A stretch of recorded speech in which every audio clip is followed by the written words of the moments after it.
Hey friends, welcome back to my channel. तो friends, मैं आज टुगेदर विद मी के 8th एपिसोड को एक्सप्लेन करूंगी। और अगर आप लोग मेरे चैनल पे न्यू हैं तो प्लीज मेरे चैनल को सब्सक्राइब कर लीजिए ताकि आने वाली कोई भी वीडियो आप लोगों से मिस ना हो। और अगर आप लोगों ने प्रीवियस वीडियोस नहीं देखे हैं तो मैं रिक्वेस्ट करती हूँ कि आप लोग प्रीवियस वीडियोस भी देख लीजिए ताकि आप लोगों को स्टोरी पूरी समझ आए। और अब बिना देर किए आज के वीडियो को शुरू करते हैं। एपिसोड की शुरुआत में प्लैंक को फू की गर्लफ्रेंड के साथ बैठे दिखाया जाता है और उन फोटोज को देख रही होती है जिसे फू की गर्लफ्रेंड ने क्लिक किया था। और हमें दिखाया जाता है कि प्लैंक ने कॉन और नॉक को फर्स्ट डे से ही साथ में बहुत ज्यादा क्लोज नोटिस किया था। फू की गर्लफ्रेंड प्लैंक से पूछती है कि प्लैंक उन फोटोज का क्या करना चाहती है।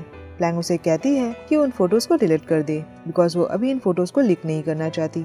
इसके बाद वहाँ पे फार्म की गर्लफ्रेंड आती है और प्लैंक उन दोनों को इंट्रोड्यूस करवाती है। प्लैंक उन्हें कहती है कि कॉन और नॉक की इन्वेस्टिगेशन करने से पहले वो सोचती थी कि ये सब कुछ बस उसका वहम हो और वो दोनों बस फ्रेंड्स हो, बट इन फोटोज ने सारी सच्चाई बता दी। इसके बाद प्लैंक के पास उस लड़के का कॉल आता है जिसे फुटबॉल मैच में कॉन और नॉक की फाइट हुई थी। आगे सीन चेंज होकर हमें फुटबॉल मैच वाला दिन दिखाया जाता है जहाँ वो लड़का मैच के दौरान प्लैंक को नोटिस कर रहा होता है और वो मैच खत्म होने के बाद प्लैंक के पास जाकर उससे बातें करने लगता है। बट प्लैंक उसे कहती है कि उसने उसके बॉयफ्रेंड को हर्ट किया है तो उसे उससे कुछ भी बातें नहीं करनी। बट वो लड़का प्लैंक के साथ फ्लर्ट करने लगता है और प्लैंक उस लड़के की बातों से इम्प्रेस होने लगती है और वो उसे अपना नंबर देती है। इसके बाद हमें दिखाया जाता है कि प्लैंक उससे फोन में बातें करना शुरू करती है और फिर वो उस लड़के से मिलती है और वो उस लड़के को बताती है कि कॉन नॉक और उसका ब्रेकअप करवाना चाहता है और वो हमेशा उन दोनों के बीच में प्रॉब्लम्स क्रिएट करता है और वो प्लैंक को बुली भी करता है और उसके वजह से नॉक और उसका बहुत बार ब्रेकअप होने वाला था। बट उसकी बातें सुनकर वो लड़का खुश होने लगता है और वो कहता है कि वो प्लैंक का बॉयफ्रेंड बन सकता है और वो प्लैंक का वेट कर सकता है। और प्लैंक उसे कॉन के बारे में बहुत सारी झूठी कहानियां बताने लगती है और वो उसे कहती है कि जिस लड़के ने उसे फुटबॉल मैच में पंच मारा था वही लड़का कौन है और वो हमेशा प्लैंक को भी हर्ट करता रहता है। वो लड़का उसे बोलता है कि वो उसे ऐसे हर्ट होते हुए नहीं देख सकता और वो उसे प्रोटेक्ट करना चाहता है। इसके बाद हमें दिखाया जाता है कि उसने अपने फ्रेंड के साथ मिलकर कॉन और नॉक पे अटैक किया था और वो लड़का प्लैंक को खुश करने के लिए सारी चीजें करता है और प्लैंक बस अपने काम के लिए उसे यूज कर रही होती है। वहीं प्रेजेंट में हमें दिखाया जाता है कि प्लैंक उस लड़के को फोन पे थैंक यू कहती है कि उसने हमेशा उसका ख्याल रखा। इसके बाद अगेन वो फू और फार्म के गर्लफ्रेंड के पास जाकर बैठती है और हमें पता चलता है कि फार्म पे अटैक भी इन लोगों ने ही करवाया था। आगे हमें मॉर्निंग में कॉन को ब्रश करते हुए दिखाया जाता है और वो नॉक के लिए पहले से उसके ब्रश पे टूथपेस्ट लगाकर रख देता है। फिर वहाँ पे नॉक आता है और वो अपने ब्रश को देखकर स्माइल करने लगता है। इसके बाद नॉक भी ब्रश करने लगता है और वो कॉन से कहता है कि वो चेकअप के लिए डॉक्टर के पास जाने वाला है और उसने डॉक्टर को बताया है कि कॉन को भी चोट लगी है और वो भी चेकअप के लिए आने वाला है। बट कॉन उसे कहता है कि वो बिल्कुल ठीक है और वो नहीं जाएगा। बट नॉक कहता है कि वो जानता है कि डॉक्टर और उसके बीच कुछ प्रॉब्लम्स है बट वो डॉक्टर उसका कजन है। कॉन उसे कहता है कि वो नॉक का कजन होगा बट उसका नहीं। उसकी बातें सुनकर नॉक थोड़ा शांत हो जाता है पर फिर कॉन उसे कहता है कि वो उसके साथ चलेगा पर उसकी एक कंडीशन है। ये कहकर वो नॉक के कान में कुछ कहता है और नॉक उसकी तरफ देखकर स्माइल करने लगता है। फिर वो वहाँ से चला जाता है। आगे सीन चेंज होकर नॉक को डॉक्टर के पास चेकअप करवाते हुए दिखाया जाता है और कॉन उसके साथ होता है। फिर नॉक कहता है कि अब डॉक्टर कॉन की भी चेकअप करे। ये बोलकर वो वॉशरूम जाने लगता है। उसके जाने के बाद डॉक्टर कॉन से उस दिन के लिए सॉरी कहता है और वो कहता है कि उसे मिसअंडरस्टैंडिंग हो गई थी कि कॉन उसे लाइक करता है। कॉन भी उसे सॉरी कहता है और वो बोलता है कि डॉक्टर को उसकी वजह से मिसअंडरस्टैंडिंग हुई और वो डॉक्टर को उस पंच के बारे में कहता है। इसके बाद वो दोनों हंसने लगते हैं। फिर डॉक्टर उसका चेकअप करने लगता है और वो कहता है कि वो नॉक से जेलस है और वो कहता है कि वो जानता है कि कौन नॉक को लाइक करता है। कौन उसकी बातें सुनकर घबरा जाता है। डॉक्टर उसे कहता है कि वो इस बात से इनकार ना करे बिकॉज वो अच्छी तरह से इस बात को जानता है कि कौन सच में नॉक को लाइक करता है और वो कौन से कहता है कि वो नॉक का हमेशा ख्याल रखे। आगे सीन चेंज होता है और फू को कॉमन रूम में दिखाया जाता है और वो मैम के डेस्क पे एक स्केच और एक छोटी सी नोट रख देता है। फिर वो वहाँ से चला जाता है। उसके जाने के बाद मैम वहाँ पे आती है और तभी फू वहाँ पे वापस आ जाता है और वो जल्दी से उस नोट को लेकर डस्टबिन में फेंक देता है। उसके जाने के बाद मैम डस्टबिन से उस नोट को निकालती है और उसे पढ़ने लगती है जिसमें लिखा होता है कि वो गुस्से में कैसी लगती है यही उसने ड्रॉ किया है।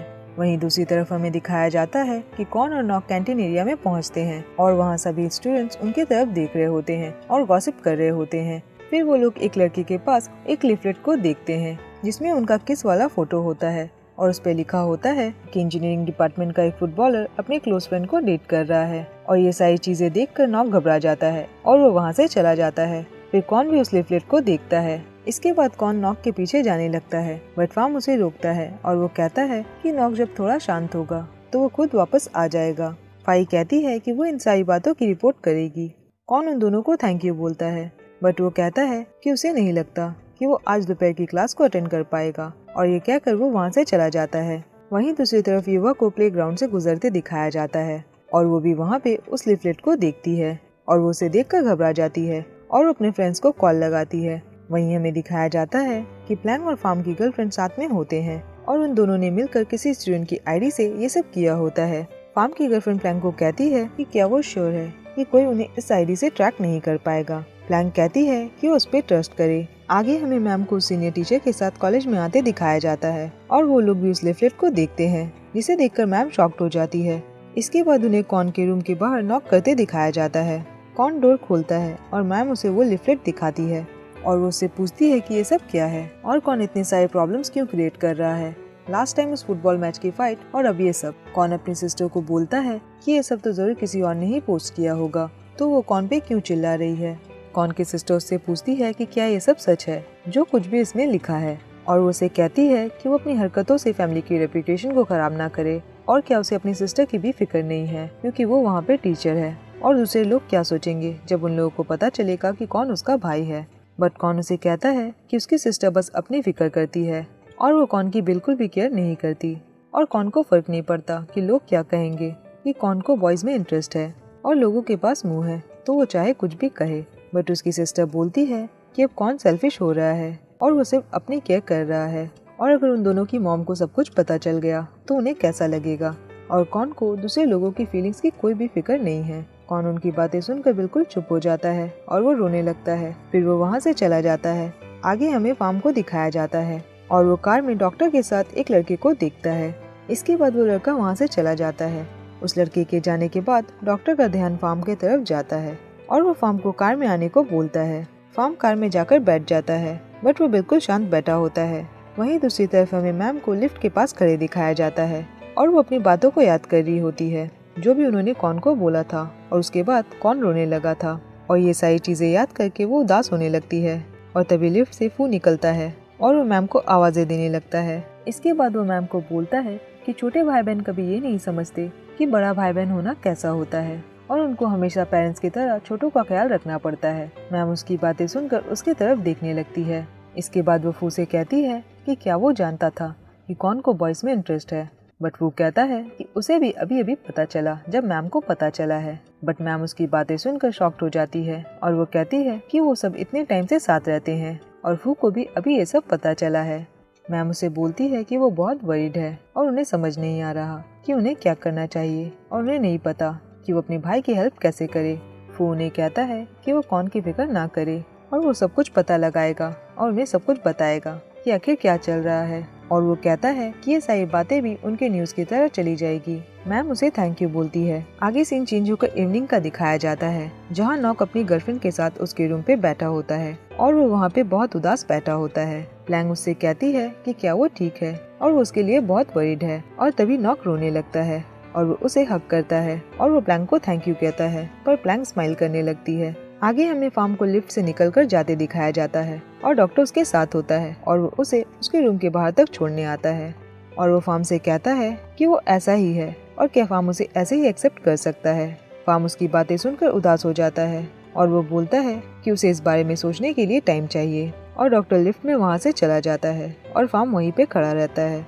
दूसरी तरफ हमें कॉन को दिखाया जाता है और वो कॉलेज में उन लिफलेट्स को उठा रहा होता है और उसके कानों में उसकी सिस्टर की बातें गूंज रही होती है, और हमें दिखाया जाता है कि वहाँ पे युवा भी होती है और वो भी उन लिफलेट्स को उठा रही होती है। कॉन उसे वहाँ देखकर रुक जाता है और वो उसका नाम पुकारता है। युवा उससे पूछती है कि क्या वो ठीक है। कॉन उसे यस कहता है। युवा उसे कहती है कि उसे ऐसा लगता है कि उन्हें अपने कॉलेज के लिए कुछ चैरिटी करनी चाहिए, ये सारे पेपर्स को साफ करके, और वो ये सब कॉन को स्माइल करवाने के लिए कहती है। फिर वो उसे वहाँ से ले जाती है। आगे उन दोनों को अम्ब्रेला लेकर साथ चलते दिखाया जाता है क्योंकि वहाँ पे बारिश हो रही होती है। युवा उसे कहती है कि कॉन ने अचानक लोगों की फिक्र क्यों करनी शुरू कर दी, क्योंकि कॉन ने आज तक कभी भी दूसरे लोगों की बातों की फिक्र नहीं की थी और उसने कभी उसे दूसरों की फिक्र करते नहीं देखा। कॉन उसे कहता है कि उसे दूसरों की फिक्र नहीं है बट वो उन लोगों की फिक्र करता है जिसे वो लव करता है। युवा उसकी बातें सुनकर स्माइल करने लगती है और वो कहती है कि नॉक बहुत लकी है। कॉन उसकी बातें सुनकर स्माइल करता है और तभी युवा कॉन को दिखाती है कि नॉक भी वहाँ पे होता है और वो भी लिफलेट्स उठा रहा होता है और नॉक का ध्यान भी उन दोनों पे जाता है और वो उन्हें देखकर स्माइल करता है। फिर ये वह कॉन को लेकर उसके पास जाती है और वो नॉक का हाथ खींचकर उसे भी अम्ब्रेला के अंदर लेती है और वो उन दोनों से कहती है कि वो उन दोनों से प्यार करती है और वो उन दोनों की बहुत ज्यादा केयर करती है और वो उन दोनों से कहना चाहती है कि उन दोनों के बीच जो लव है वो बहुत ज्यादा खूबसूरत है और अगर वो दोनों साथ में खुश है तो उन्हें दूसरे लोगों की बातों की फिक्र नहीं करनी चाहिए कि लोग क्या सोचेंगे और वो दोनों अपनी लाइफ को वैसे ही जीना कंटिन्यू करे जिससे उन्हें खुशी मिलती है। और वो दोनों उसकी बातें सुनकर स्माइल करने लगते हैं और ये वहाँ से चली जाती है। नॉक कॉन से कहता है कि वो नहीं जानता कि वो कॉन को एक फ्रेंड से ज्यादा कब लाइक करने लगा और क्या ये सारी चीजें सही है। कॉन उसकी बातें सुनकर इमोशनल हो जाता है और वो रोने लगता है और नॉक भी रोने लगता है और वो रोते हुए उसे बोलता है वो दोनों जो कर रहे हैं क्या वो ठीक है और क्या वो सही चीज है। कॉन उसे कहता है कि उसके लिए ये गलत है कि वो अपने आप से झूठ कह रहा है कि वो नॉक को नहीं देखना चाहता और ये कहकर वो बहुत रोने लगता है और वो दोनों एक दूसरे को हक करते हैं और वो दोनों बहुत रोने लगते हैं। नॉक कॉन से कहता है कि वो वहीं है और वो उसके साथ है। वहीं दूसरी तरफ हमें यूएफओ फाई को साथ बैठे दिखाया जाता है और वो सब उस पोस्ट और लिफलेट के बारे में बातें कर रहे होते हैं। फाई सबको बताती है कि बहुत सारे आईडी से पोस्ट किया गया है बट सबके आईपी एड्रेस सेम है और अगर उन्होंने स्टूडेंट इन्फॉर्मेशन डाटाबेस को चेक कर लिया तो उन्हें सब कुछ पता चल जाएगा। इसके बाद ईवा फार्म से पूछती है कि क्या उसके साथ कुछ अजीब हुआ है, जैसे कि 2 लड़कों के साथ कॉन नॉक की फाइट हुई थी। फार्म उन सबको बताता है कि 2 दिन पहले वो वॉशरूम में लॉक हो गया था। फाई कहती है कि वो ये बात जानती है और उसे डॉक्टर ब्राइट ने वहाँ से निकाला था। फू कहता है पर डॉक्टर ब्राइट कौन है। फाई कहती है कि वो डॉक्टर फार्म का बॉयफ्रेंड है। फार्म उन लोगों को कहता है कि ऐसा कुछ भी नहीं है बट युवा उसे बताती है कि उस दिन फार्म ने ही उन्हें नशे में सारी बातें बताई थी और वो लोग फार्म को बताते हैं कि उन लोगों ने फार्म के जूस में कुछ मिला दिया था जिसे पीने के बाद फार्म ने उन्हें सारी बातें बता दी थी। फार्म ये सारी बातें सुनकर टेंशन में आ जाता है। फू को अब जाकर सारी बातें समझ आती है और वो बोलता है इसका मतलब फार्म गे है और वो बोलता है बट ये बात उसे कैसे पता नहीं चली। बट ईवा उसे बोलती है कि वो इस बात को जाने दे बिकॉज अभी उन्हें कुछ और सोचना है कि वो लोग सब मिलकर कॉन की हेल्प कैसे करेंगे। फिर फार्म उन्हें कहता है कि क्यों ना वो लोग मिलकर लिफलेट में जो कॉन और नॉक की फोटोज है उस जगह पे वो लोग किसी दूसरी फोटो को सेट कर देंगे। बट ईवा बोलती है कि इन सबसे कुछ नहीं होगा क्योंकि ऑलरेडी सारे लोग उस फोटो को देख चुके हैं। वहीं दूसरी तरफ हमें अगेन कॉन नॉक को दिखाया जाता है। नॉक कॉन से पूछता है कि क्या वो अब ठीक है और वो कॉन को वापस चलने को कहता है और वो बोलता है वरना कॉन को ठंड लग जाएगी। कॉन उसे थैंक यू बोलता है और वो नॉक से कहता है कि क्या नॉक चाहता है कि कॉन उसे कैरी करे। नॉक उसे कहता है कि वो ठीक है बट वो बोलता है कि कॉन उसे अपने बैग पे कैरी कर ले तो कॉन नॉक को अपने बैग पे उठा लेता है। नॉक कॉन से बोलता है कि अगर कॉन के लाइफ में कोई स्पेशल है तो वो कैसा होगा पर कॉन उसके क्वेश्चन का कोई भी आंसर नहीं देता और वो स्माइल करके उसे ले जाने लगता है। फिर नॉक कॉन को रुकने को बोलता है और वो कहता है कि उसके क्रचेस वहाँ रखे हैं बट कॉन उसे कहता है कि वो नॉक को उसे किसी और दिन रिटर्न कर देगा और ये बोलकर वो नॉक की तरफ देखने लगता है और ये एपिसोड यहीं पे खत्म होता है। फ्रेंड्स आज के लिए बस इतना ही। अब मैं मिलूंगी नेक्स्ट वीडियो में, तब तक अपना ख्याल रखिए।